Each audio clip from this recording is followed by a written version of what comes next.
함께하는 따뜻한 오늘 큐티온. 버가모 교회의 사자에게 편지하라. 좌우에 날선 검을 가지신 이가 이르시되, 네가 어디에 사는지를 내가 아노니 거기는 사탄의 권자가 있는 데라. 네가 내 이름을 굳게 잡아서 내 충성된 증인 안디바가 너희 가운데 곧 사탄이 사는 곳에서 죽임을 당할 때에도 나를 믿는 믿음을 저버리지 아니하였도다. 그러나 네게 두어 가지 책망할 것이 있나니 거기 네게 발람의 교훈을 지키는 자들이 있도다.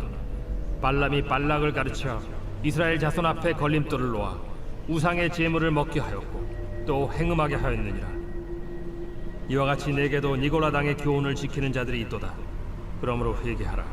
그리하지 아니하면 내가 네게 속히 가서 내 입의 검으로 그들과 싸우리라. 귀 있는 자는 성령이 교회들에게 하시는 말씀을 들을지어다. 이기는 그에게는 내가 감추었던 만나를 주고 또 흰 돌을 줄 터인데 그 돌 위에 새 이름을 기록한 것이 있나니 받는 자밖에는 그 이름을 알 사람이 없느니라. 11월 21일 큐티온을 기도로 시작하겠습니다. 사랑과 은혜의 아버지 하나님 감사합니다. 오늘도 새날 주시고 새 호흡 주시니 감사합니다. 주신 새날과 주신 호흡 가운데 말씀 앞으로 나아갑니다. 이 말씀 통하여 주님의 뜻 기억하며 말씀대로 살아갈 수 있는 저희들 될 수 있도록 인도하여 주옵소서. 감사드리며 예수님의 이름으로 기도합니다. 아멘.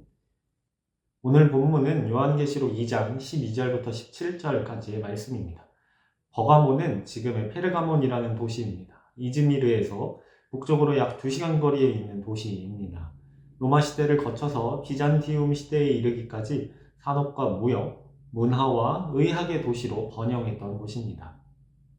수많은 신전이 있었던 또한 매우 큰 도시였다고 전해지고 있습니다. 13절에 보면 내가 어디에 사는지를 내가 아노니 이렇게 말씀하십니다. 버가모 교회가 우상 숭배를 강요받는 정치적이고 제도적이며 사회적인 배경 속에 있음을 주님께서 아신다는 말씀입니다. 버가모 교회가 겪고 있는 고통과 고난, 그들의 어려움을 알고 계시며 또한 그 상황 가운데서 어떤 마음과 짐과 어떤 행위로 살아가고 있는지를 아신다는 말씀입니다. 이에 주님께서는 버가모 교회를 칭찬하고 그들의 신앙을 인정하고 계십니다. 특별히 주님께서 버가모 교회를 칭찬하신 이유는 그들이 사탄의 권좌가 있는데 살면서도 신앙을 지켰기 때문입니다. 다시 말해 그들은 환경의 지배를 받지 않고 신앙을 지켰기에 주님의 칭찬을 들을 수 있었습니다. 또한 내가 내 이름을 굳게 잡아서 내 충성된 증인 안디바가 너희 가운데 곧 사단에 거하는 곳에서 죽임을 당할 때에도 나를 믿는 믿음을 저버리지 아니하였도다 이렇게 말씀하십니다. 안디바에 대한 정확한 자료도 그의 죽음에 대한 어떤 확실한 증거는 없지만 사탄의 권자가 있는 데라는 구절을 생각해 볼 때 우상이나 황제 숭배를 거절했었지 않을까 이렇게 추측해 볼 수 있겠습니다. 13절에서 칭찬을 했다면 14절은 그러나로 시작합니다. 버가모 교회의 성도들뿐 아니라 모든 성도들이 관심을 가져야 할 말씀입니다. 내게 두어 가지 책망할 것이 있나니 거기 내게 발람의 교훈을 지키는 자들이 있도다 라고 말씀하십니다. 발람의 교훈으로 인해 버가모 성도들 중에는 우상의 제물을 먹으며 또 행음하는 자도 있었다고 말씀하고 계십니다. 버가모 교회는 신앙의 순결함을 잃어버리고 죄악에 물들었다는 이야기입니다. 외부적으로는 신앙을 지키는 모습을 가진 자에게 속은 썩어있는 죄인이라고 말씀하신 것이며 겉과 속이 다른 이중적인 신앙생활을 하고 있었음을 지적하신 것입니다. 교회 내에 거짓된 교훈을 따라 죄악을 행하는 무리들이 일부 있었을 겁니다. 그런데 주님께서는 버가모 교회 전체를 책망하십니다. 죄를 짓는 자는 물론이거니와 죄를 짓지 않는 자도 문제가 있었다고 말씀하십니다. 죄에 대한 허용적인 태도를 지적하고 있습니다. 버가모 교회는 기준을 상실했습니다. 거룩한 것과 더러운 것을 구별할 줄 몰랐습니다. 옳은 것을 옳다 이야기하고 그른 것을 그릇되다 라고 이야기하지 못했습니다. 17절을 보면 흰 돌이라는 단어가 나오는데요. 이 돌은 고대 법정에서 무죄를 선언할 때 사용하는 상징물로 쓰이거나 공식 연회에 참석할 수 있는 입장권으로 사용되었다고 합니다. 본문의 내용으로 볼 때 흰 돌은 공식 연회에 참석할 수 있는 입장권을 가리키는 것으로 이해해야 합니다.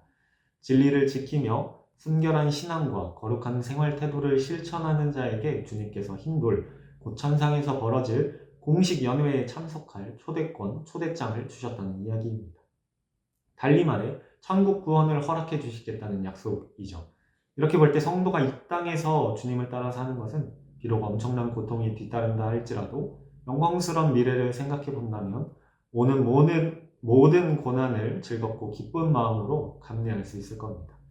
우리에게는 하나님의 선명한 기준이 필요합니다. 우리만의 기준이 아니라 하나님을 중심으로 하는 하나님의 기준이 필요합니다. 우리의 외형적인 삶과 더불어 우리 자신만이 알고 있는 남들에게 보이기 부끄러운 내면에도 적용돼야 합니다. 아무도 없는 골방 가운데 우리는 무엇을 생각하면서 무엇을 바라고 기도하고 있습니까? 또 아무도 보지 않는 상황 가운데서 우리는 무엇을 선택하고 또 결정하고 있는가요? 이게 별거 아니니 괜찮을 거야 라고 생각하면서 주님의 말씀과는 다른 행동을 하고 있지는 않은지요. 작은 죄악에 대한 나의 허용이 뭐 그리 큰 문제냐 할 수도 있겠습니다. 그런 생각에 젖어 있을 것이 아니라 죄의 전염성을 깊이 이해해야 합니다. 작은 죄라도 용납하지 않는 선명한 하나님의 어떤 기준을 가지고 자신의 마음과 생각과 행동을 다스리며 그리스도인의 삶을 이어나가는 우리 모두가 되기를 간절히 소망합니다. 오늘의 묵상 질문입니다. 여러 가지 유혹에 넘어가지 않고 신앙을 지키기 위해 나는 어떻게 해야 할까요? 함께 이 묵상 질문 놓고 더 깊은 기도의 자리로 나아가시겠습니다. 기도하겠습니다.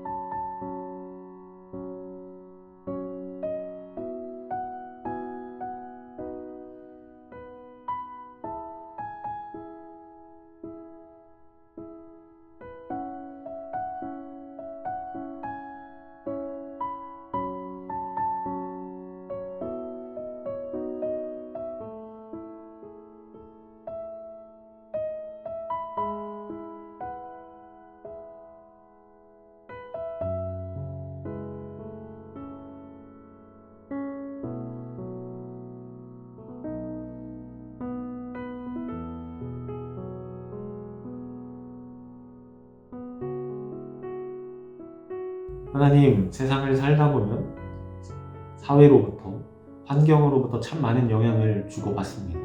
그 가운데 신앙을 지키기란 더더욱 쉽지 않은 일임을 우리는 알고 있습니다. 그럼에도 우리에게 순결한 신앙 요구하십니다. 이 세상 가운데 그리스도를 닮아가라고 말씀하십니다. 우리가 그 그리스도를 닮아가기 원합니다. 외적으로나 내적으로나 오직 그리스도만을 닮아가며 그리스도를 따르는 저희들 되기 원하오니 우리의 연약한 믿음 가운데 붙들어 주시고 오직 소망을 하나님께 두는 저희들 될 수 있도록 인도하여 주옵소서. 감사드리며 예수님의 이름으로 기도합니다. 아멘.